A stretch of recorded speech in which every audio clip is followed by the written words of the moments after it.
In this video, we look at cash flow versus appreciation.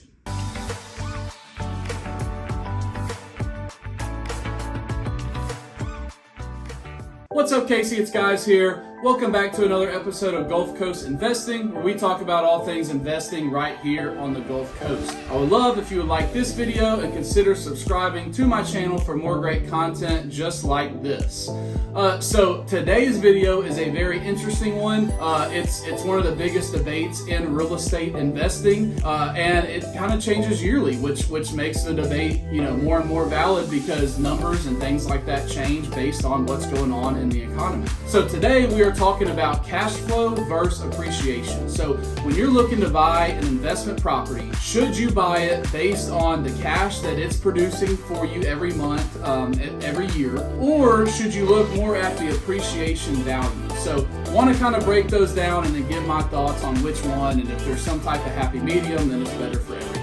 Appreciation, which anyone that's bought a house, in the past couple years has seen a huge amount of appreciation. So, you could buy a house 2019, 2020 at the start of the pandemic and things like that, and you're looking at what it's worth now versus what you bought it for, and it's appreciated, $20, $30, $40, $50,000 or more. So we have a ton down here on the coast that literally there's condo complexes where people bought it for $400,000 in 2016, and it's worth $850,000 right now. So the appreciation value is $450,000 that they made in value for just owning it. They've done nothing. It literally could have just sat there. As long as they've maintained it and taken care of it, their net worth just went up $450,000 based on that asset that they own that they did nothing for. So that's what appreciation is. Obviously that is amazing and things like that, but it's not always guaranteed. So if you bought a house or an investment condo or anything like that, maybe in the past 6 months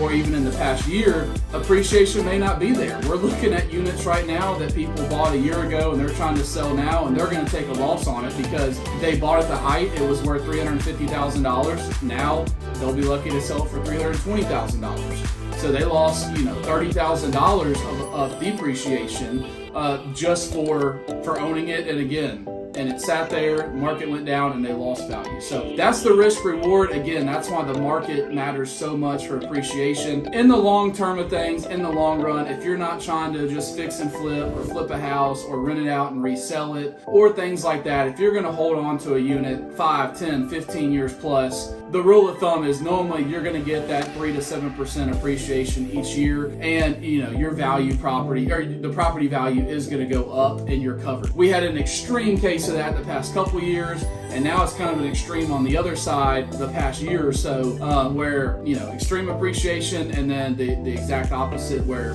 no appreciation, you actually lost money if you're trying to sell it quick. So of course, then what you should do is just hold on to it a little longer, weather the storm the next couple years, and that property value will come back up to where it was, and hopefully even more, and you will have that appreciation kick back in. So that's the appreciation side of things. The cash flow side of things is literally that. How much are you cash flowing?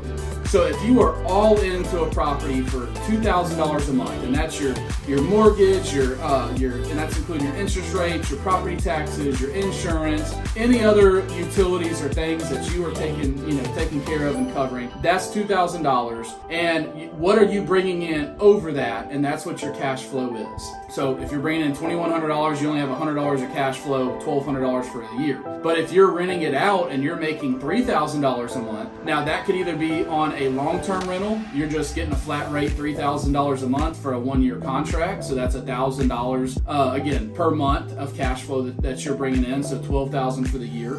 Or that could be if that's an average, so maybe you're short-term renting it, and at the end of the year, 1 month you may make $10,000 in profit, and the next, and in the middle of December you may make $500 in profit. So it may average out to that $12,000, as it is right there. So that's what cash flow is. So then we go to, which one's better? What should I buy for when buying a property? So that's where I say both. Kind of look for the happy medium and say, hey, this property is in a great area. It's going to do great over the next 5-10 years. It's going to go up in property value. But in the meantime, while it's doing that, I've covered all my bills. Plus, I'm putting a little money in my pocket in the meantime.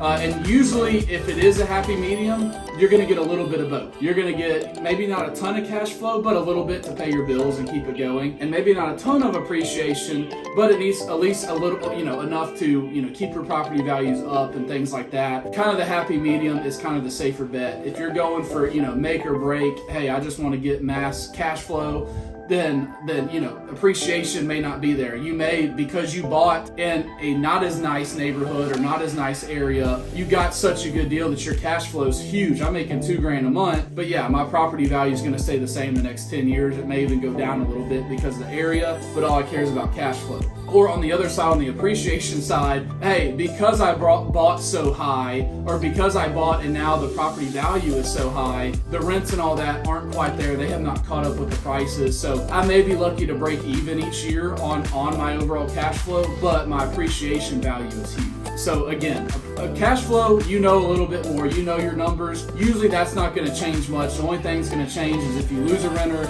if you have to do big expensive repairs, things like that can eat into your cash flow. If your insurance goes up and taxes go up and things like that, but your rent remains the same, it goes up an extra $200 a month. Now you're at $2,200 and you're still only making the $3,000 until you can renew the lease. Your cash flow is going to go down a little. Same with, again, appreciation like we just talked about. It could be looking good, but all of a sudden the market turns and now your value actually comes down a little bit. It's just something to look out for. That can happen with appreciation as well. So again, I say when you're looking, see if you can find a nice happy medium.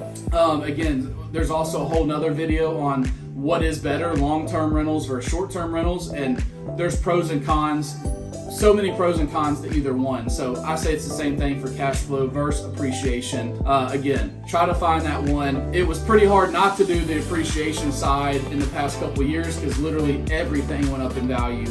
But now when you look at stats, real estate stats across America, you see a big drop in price and things like that, which again, people that bought outside 3-4 years ago, they're still in the positive. They're overall, they could have gotten more if they sold a couple years ago, but they're still in the in the profit, in the black. But people that bought in the last couple years, if they just have to get out right now and sell, you may be looking at taking a little bit of a loss. So just keep those things in mind and let me know your thoughts. If you're buying real estate, are you looking solely at the cash flow numbers? Are you looking solely at the appreciation numbers? Is there a kind of happy medium? What formula are you using to look at to analyze the deal and see if it's a good deal? So just drop those in there. Would be interested to see your thoughts. Hope you have a great week, and we'll see you next week.